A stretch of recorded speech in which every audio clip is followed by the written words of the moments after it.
Bom, então, a gente vai pegar, depois a gente vai comentar a parte do código que sobrou na última aula, mas por enquanto é isso aqui.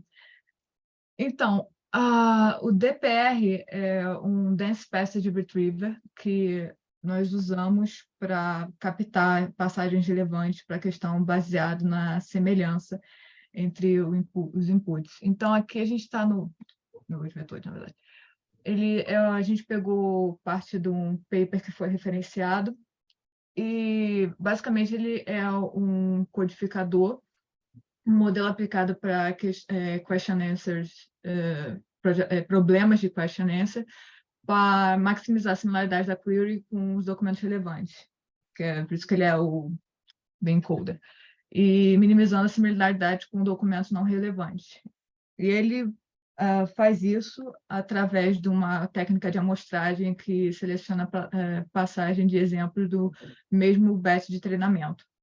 E por que ele é efetivo? É porque a amostragem negativa já existe dentro do batch durante o treinamento. É bem comum os modelos fine-tuned com os quads eles generalizarem bem.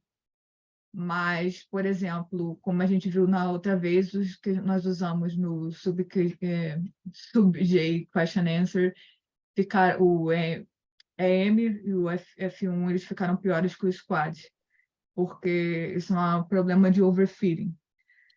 Essa falha em generalizar já foi observada em outros datasets de extração e é meio que entendido como evidência que esses modelos eles têm esse problema de overfitting, e o jeito melhor de você melhorar o leitor é fazendo fine-tuning com o mini-L, o modelo mini-L que a gente mostrou da outra vez, dentro do SubJQA, do set de treinamento SubJQA. A gente vai mostrar o Farm Reader, que tem um método de treinamento designado para esse propósito, e, em geral, ele usa o JSON format do Squad, quando todos os pares de pergunta e resposta são agrupados juntos, que nem está aqui no item ilustrado. Aqui, ó. Aqui foi de um paper que é citado no livro base, eles só dão um crédito para o Ethan Pérez, mas toda a equipe aí. Eles basicamente combinaram um buscador pré-treinado usando o Query Encoder, mais a indexação de documentos, usando o modelo de sequenciador sec-to-sec, né, que é que a gente já falou, né, que eles usam em redes neurais para com encoder e decoder, né? Usam duas redes neurais recorrentes com encoder e decoder, aí ele processa a sequência de input, passo a passo, gera a representação, né, de tamanho fixado, que é o vetor de contexto, captura a informação da sequência de input, e aí serve meio que como um sumário, né? Eu já tinha chamado de proxy outra vez. E ele minimiza a diferença entre o output, né, predito, e a sequência de output que é alvo, usando esse método, tipo aquele teacher forcing, essas coisas assim. Aqui eles usam esse MIPS, é o que a gente também tinha falado, do máximo produto interno, é um problema de busca, onde o objetivo é deixar o vetor mais eficiente dentro de um set de vetores que maximiza o produto interno dentro do vetor de busca, de query, né? Então, ele faz isso e ele trata essa Z, que está dentro da indexação de documento, é um documento, como uma variável latente, que é só para dimensionar, redimensionar, fazer uma redução do aprendizado, para ser uma representação com dimensão menor da data. E eles também, aí que entra o sec-to-sec model dentro do gerador, que eles fazem a marginalização, que é aquela probabilidade, não sei como é que é a tradução direito em inglês, mas é joint probability distribution, que eles botam, você tem duas variáveis, x e y, aí você, por exemplo, tem a probabilidade da variável, probabilidade x e y. Se você quer marginalizar numa variável, por exemplo, a y, você calcula a distribuição de x, somando, integrando a probabilidade XY dentro de todos os valores possíveis de Y. Aí você remove a dependência de Y. Essa aqui é a marginalização. E aqui a gente procura os documentos top K, que é o método que seleciona os elementos mais prováveis dentro de um set para responder a questão. Aqui eles botam, primeiro tem uma questão descritiva, defina a orelha interna, a orelha mediana. Aqui eu vou ter uma questão que é booleana, Barack Obama nasceu no Havaí, aí é 1 ou 0. E aqui você tem uma questão, na verdade, você vai fazer o caminho reverso. Você tem a resposta e você tem que gerar uma questão. E o processo de cada um. A geração de resposta, a geração de rótulo e a geração de questão. Agora eu vou passar para o Waipo.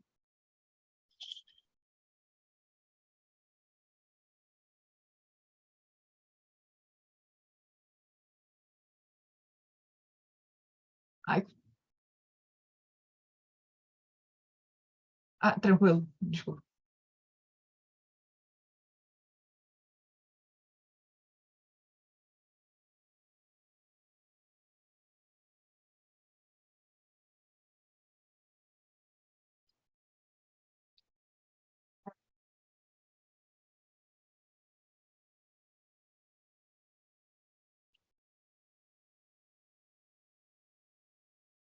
Opa, voltei. Posso apresentar? Pode? Valeu. Beleza. Beleza, vocês estão vendo minha tela, né? Uhum. Então, para começar o trabalho, essa parte do trabalho, a gente precisa de um servidor, fazer o deploy de um servidor Elasticsearch. Por quê? Porque o Elasticsearch é uma search engine que a gente vai usar para conseguir fazer as recuperações desses documentos que são os reviews. A gente usou o Docker para rodar esse servidor e ele fica rodando aqui nessa porta 9200. A gente vai usar também uma biblioteca que chama Hashstack para criar esse pipeline de QA. No nosso exemplo da extração da resposta simples, a gente fornece a pergunta e o contexto para o modelo. Na verdade, mas na realidade, os usuários de qualquer sistema de QA, eles vão fornecer apenas uma pergunta sobre um produto. Então, a gente precisa selecionar passagens relevantes entre todas as avaliações que estão no nosso corpus do modelo. Uma maneira de fazer isso seria concatenar todas as avaliações de determinado produto e alimentar ao modelo como um único e longo contexto. Só que o problema de fazer isso é que a gente teria uma latência muito alta. Então, por exemplo, se a gente for considerar que um produto tenha, sei lá, 30 avaliações e que cada avaliação leve 100 milissegundos para ser processada, isso resultaria numa latência média de 3 segundos. Então, esse tipo de arquitetura não é boa. Para lidar com isso, os sistemas modernos de question answers, eles geralmente são baseados na arquitetura retriever e reader, que possuem dois componentes principais, que são o retriever e o reader. A diferença deles é que o retriever ele é responsável por recuperar os documentos que são relevantes para uma determinada consulta. Os retrievers eles geralmente são categorizados em espaços ou densos. Depois a gente vai dar uma olhada melhor no que isso significa. E o reader ele é responsável por extrair uma resposta dos documentos fornecidos pelo retriever. Ele é geralmente um modelo de compreensão de leitura. Então, por exemplo, se a gente tem um user que coloca o input como uma question que é quando a Marie Curie ganhou o seu primeiro prêmio Nobel, não sei direito. A gente vai no nosso retriever. O nosso retriever ele faz toda a parte de processamento dos nossos documentos que estão de maneira não estruturada, né? E aí ele passa os documentos relevantes para o nosso reader. O nosso reader ele faz um pós-processamento das respostas e aí ele manda uma resposta para o nosso usuário.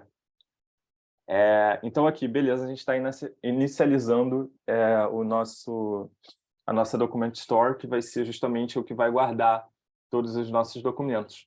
É uma document store do Elasticsearch. É uma boa ideia, sempre que a gente está lidando com esse tipo de funcionalidade, a gente deletar todos os documentos que já estejam lá por algum motivo. Então, aqui esse código ele é só para deletar.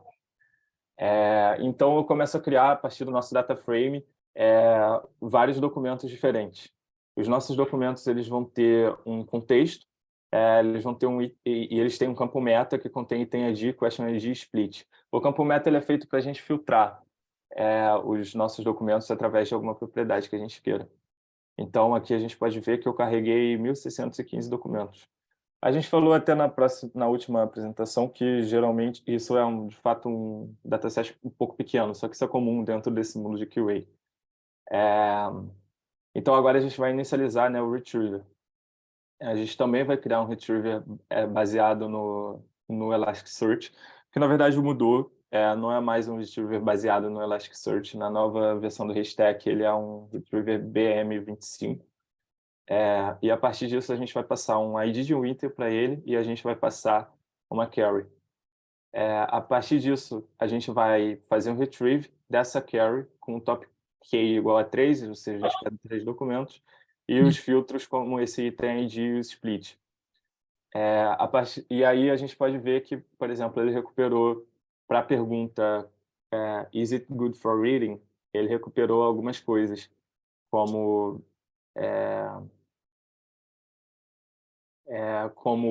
algumas respostas aqui, e ele também recupera o score. O score para cada resposta ela quanto mais próximo de 1, melhor. É o nosso modelo falando se a resposta é certa para isso.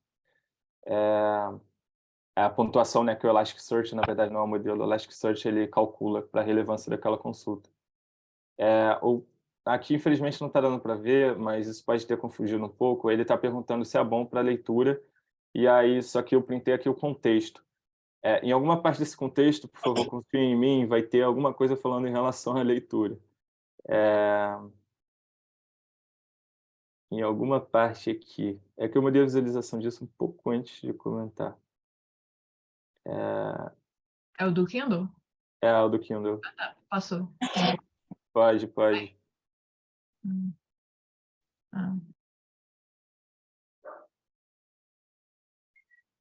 Enfim, alguma parte daqui ele vai falar sobre a leitura. Talvez a Isabel possa mostrar um pouco melhor depois.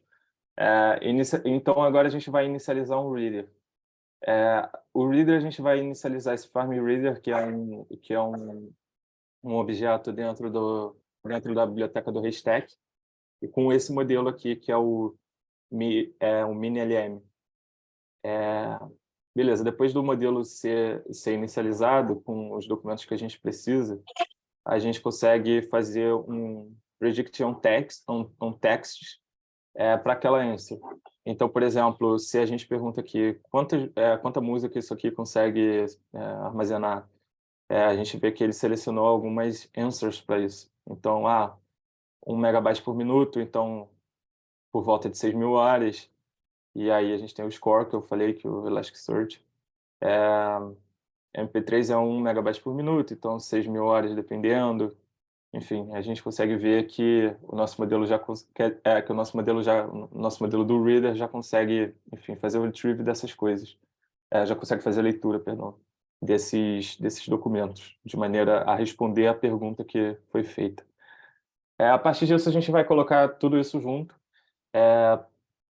Para colocar tudo isso junto, a gente vai criar um pipe. O pipe, ele basicamente vai receber uma carry, vai receber parâmetros, vai receber o retriever e o reader. Aqui, como a gente pode ver, a gente passou o reader que a gente criou e o retriever. E aí, a partir da pergunta que a gente fez, né, a gente vai retornar um predict para essa pergunta. Então, a questão foi, é bom para leitura? E as respostas a gente consegue ver aqui. A partir das respostas que foram calculadas do retorno desse modelo, a gente consegue ver que, por exemplo, a primeira resposta é ótimo para ler livros quando nenhuma luz está disponível. A segunda resposta eu uso majoritariamente isso para leitura de livro. E aí a gente não tem nenhuma terceira resposta aqui. E você agora, Isabel? Tá. Beleza. Então, basicamente aqui a gente vai ter... Desculpa, tocou a campainha agora. Então, a gente vai ter 4 etapas. A gente vai criar a importação de classes, a criação da lista de rótulos, a iteração pelos lados do teste e, em seguida, a criação de rótulos para a QA. O código é que a gente importa essas classes label, answer, document, que a gente já tinha falado, né, que é bem comum em processamento de linguagem natural. E vamos criar essa lista vazia aqui de labels para armazenar os rótulos, e depois a gente vai iterar pelas linhas do data frame os DFS teste. Cadê eles aqui? Tá aqui dentro do... E, em seguida, nós vamos criar as perguntas e respostas. A coluna de answer test da linha atual, ela já tiver uma resposta, pelo menos uma, aí o código vai iterar por cada linha de resposta da coluna answer text. De geral, no final aqui, a gente tem o else também, que é para o caso os rótulos já criados... Peraí, tá aqui o else. Se os rótulos, a coluna answer test ali atual já estiver vazia, só tem um único rótulo que é criado usando uma resposta vazia. E no final a gente vai ter a lista de labels que está aqui apendada, que vai conter todos os rótulos criados para as perguntas, com as respostas respectivas, ou se não tiver nenhum. E aí a gente vai usar posteriormente para treinar os modelos de PLN usando o Restack.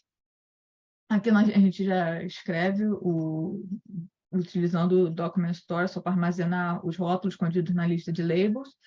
Aqui a gente printa, tá printado só para obter o número de pares de perguntas e respostas armazenados no label, e a gente usa a getLabelCount aqui. Não, isso aqui é ainda na 74. Na 72 e na 73, aqui um pouquinho acima, a gente está usando a getLabelCount para recuperar o número de rótulos no índice específico, no armazenador de documento. Aí, em geral, eles só estão gravando os rótulos dentro desse estoque, verificando o número de pares de perguntas carregados com sucesso. Tipo, não é só uma contagem em si, a contagem dos que deram certo. Aqui na Labels EDD, a gente está fazendo a recuperação dos rótulos agregados no armazenador e utilizando esse método aqui, getAllLabelsAggregated, para recuperar todos os rótulos. Esses parâmetros aqui, o label indica que os rótulos é o índice no qual os rótulos têm que ser recuperados.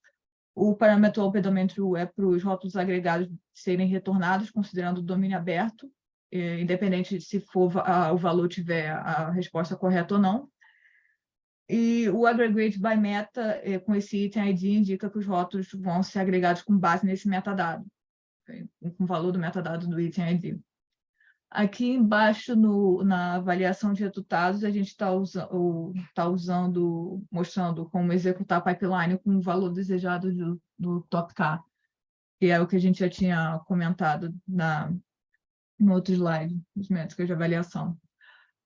Aqui a gente tem a avaliação de resultado, é só para executar os rótulos agregados para a entrada de avaliação, definir parâmetros, essas coisas. A gente, em geral, usa o 3, é meio que uma convenção. Ele vai retornar as 3 melhores respostas possíveis para cada pergunta. Porque se você ampliar muito, você vai ficar muito... vai perder também a precisão da coisa. A métrica... A métrica está aqui.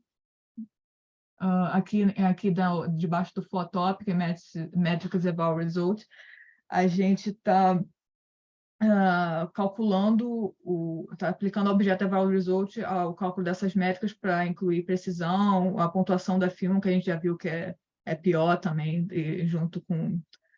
É pior no SQuad, por causa daquele negócio do batch que a gente já falou. E depois de a gente executar essa linha de código, a gente vai conter as métricas de avaliação com base nos resultados da execução do top K. O Recall 3, que a gente fala aqui, é uma... que está escrito aqui em cima. Recall 3... está aqui no print. Ele é uma medida de desempenho que avalia a proporção de perguntas se a resposta está correta. É só isso. Aí ele botou aqui 93%, por exemplo. Dentro dessas 3 perguntas, 93% está correto. E o metrics, ele só acessa o valor da métrica do recall @3 na estrutura de dados que a gente bota. Aí a gente usa essa chave retriever para acessar o componente retriever e o recall single read para acessar a métrica do recall 3. Aqui embaixo a gente tem aqui a gente tem o plot para fazer a avaliação do componente retriever em outros diferentes valores de top K, e você vê que tem primeiro, a gente usa esse Evaluate Retriever com esses parâmetros, o Evaluate Retriever Top K Values, o Retriever vai ser objeto no componente a ser avaliado, Top K Values é a lista de valores Top Ks a serem avaliados, seriam considerados na avaliação. A gente usa isso aí porque, também, 1, 3, 5, 10, 20 também é a convenção. Top K Results vai ser o dicionário vazio que a gente está criando para chamar os Top K Results, armazenar os resultados. O max top K vai ser a variável definida com maior valores presentes na lista dos valores top K, os top K velhos que tá aqui. E a gente vai usar isso para configurar o valor máximo do top K. Depois a gente vai no P Document Search Pipeline, vai criar um objeto do Document Search Pipeline como componente retriever, especificado por esse parâmetro. Depois e por último, a gente vai... Não, e no Eval Result, a gente vai usar a pipeline para avaliar o componente e pegar lá o valor max top. E essa lista de rótulos da labels, a gente lá de cima, é que vai ser fornecida como entrada para avaliação. Depois a gente bota um loop para calcular a métrica e tudo mais, e no final volta a questão, né? O valor da métrica recal vai ser adicionada dentro desse dicionário top K, e a gente tem esse resultado aí. Voltando aqui rapidinho no gráfico, só uma coisa para ver que a gente chega num ponto máximo aqui, tem uma leve inflexãozinha que eles chamam, no livro eles chamam de flexão, aqui em cálculo tecnicamente não seria isso. Mas no ponto K igual a 5, a gente tem uma recall basicamente perfeita a partir do 10, e que eles estão usando, que não melhora muito depois disso, assim. Enquanto aqui embaixo, deixa eu ver, valor 80, o DPR, que é deixa eu ver no 80, um pouquinho aqui embaixo, no outro gráfico. Uhum. DPR, ele não tem um boost muito melhor depois do 3. Ele 25. Já não coisa tão bem. E é isso. Vou agora voltar para o Aiko. Beleza. Então agora a gente vai fazer a mesma parada que a gente fez para avaliar aquela parte, agora na parte do reader. No que a gente está explorando, que é o QA extrativo, existem duas formas de avaliar o reader, que é pelo EM, que é um valor binário, retorna se os caracteres no que é predito e no ground truth são iguais, e o F1 score, que é a média harmônica entre a precisão e o recall. Então, por exemplo, aqui a gente simula, né, uma predição com esse texto, e no label a gente simula uma predição com esse texto. A partir disso, a gente calcula tanto o EM quanto o F1. O EM é 0 porque, enfim, não são iguais os caracteres, e o F1 é relativamente alto. Aqui a gente também calcula, só que agora usando isso como predição, essa parte aqui, a gente pode ver também que o EM é 0 e que o F1 diminuiu, porque, enfim, a precisão dele diminuiu bastante junto com o recall. A partir daqui, a gente vai fazer esse mesmo processo, só que para o pipeline que a gente criou. E aí a gente vai colocar ele dentro desse dicionário que é o Reader Eval. A gente vai fazer esse pipeline fine tune dentro do Squad, e aí a gente plota esses valores e a gente vê que o EM dele é relativamente baixo e que o F1 dele também é relativamente baixo. Parece que o modelo ele tem um desempenho significativamente pior, né, no sub-GQA do que no Squad 2.0. Agora a gente vai fazer uma adaptação do domínio para fazer o fine tune no Squad, no sub-QJA. Esse código basicamente a adaptação do domínio, a gente vai estar mudando todas as questões, os labels, os contextos para o novo domínio do nosso pipe. Aí a gente vai treinar, quer dizer, a gente vai pegar o dataset de treino e aí a gente vai passar uma query para ele. E a partir disso a gente vai chamar essa função createParagraphs que pega esse dataset e vai plotar esses valores. A partir disso a gente precisa fazer uma conversão para o Squad. Ele vai receber então um dataset e vai criar então um JSON para a gente com os pares que a gente precisa. Ele fica aqui. Então, por exemplo, a gente tem o electronic string aqui. A gente tem os títulos, os parágrafos, etc. E a gente tem as validações para esse treino que a gente vai fazer. Essa parte de criar esses dois arquivos. A partir disso, a gente finalmente vai treinar, né, o nosso modelo adaptado dentro daquele domínio que, enfim, eu falei um pouquinho antes. Então, a gente vai computar, né, essas métricas dentro daquele objeto. E aí a gente consegue plotar esse objeto e a gente vê que ele tem uma performance significativamente, quer dizer, ele tem uma performance marginalmente um pouco melhor do que quando ele só estava fine-tuned no Squad. A gente pode ver que a adaptação do domínio, né, melhorou o nosso F1 e o nosso EM. Agora a gente vai criar um modelo de leitura usando outro modelo, o MinLM. A gente vai treinar ele de novo no nosso dataset que a gente criou, naquele JSON. E aí a gente vai computar essas métricas dentro de um novo objeto. A gente pode ver que quando ele só é fine-tuned no sub-JQA, ele é um pouco melhor do que quando ele é fine-tuned no Squad, só que ele ainda é pior do que quando ele é fine-tuned em ambos. Agora a gente vai, de fato, fazer o evaluation de todo o pipeline. Naquele momento a gente só estava fazendo o evaluation do reader, a gente fez o do retriever antes. Então a gente chama essa nova função do hashtag, antigamente não era assim que fazia, mas agora é assim, .evol, com os labels que a gente viu, e aí a gente calcula essas métricas dentro de um top key.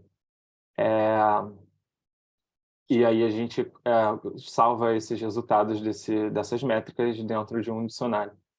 E aí agora a gente pode ver que, por exemplo, o nosso reader ele tem uma performance um pouco menor, um pouco abaixo, né, do nosso pipeline dentro de Top 1.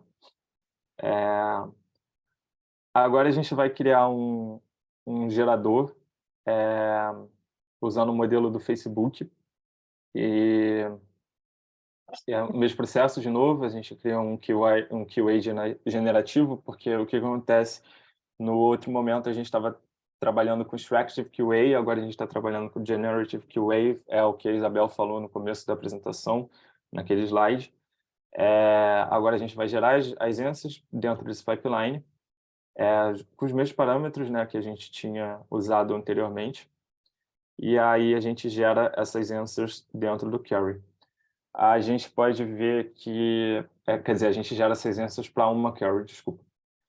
A gente pode ver que para a questão ele é bom para leitura, a gente recebe respostas, a tela é completamente maravilhosa, a tela é completamente maravilhosa, e Kindle Fire. Então, agora que a gente está que a gente está lidando com Generative QA, de fato a gente tem uma resposta que é gerada.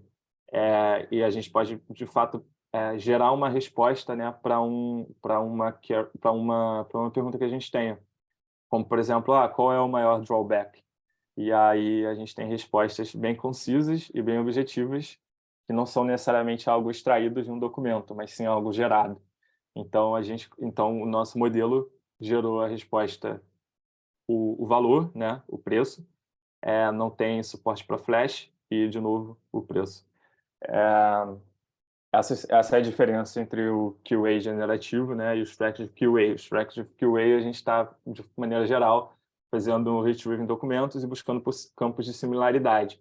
Aqui a gente, de fato, está fazendo mais um processo de geração de respostas a partir de um contexto. É isso.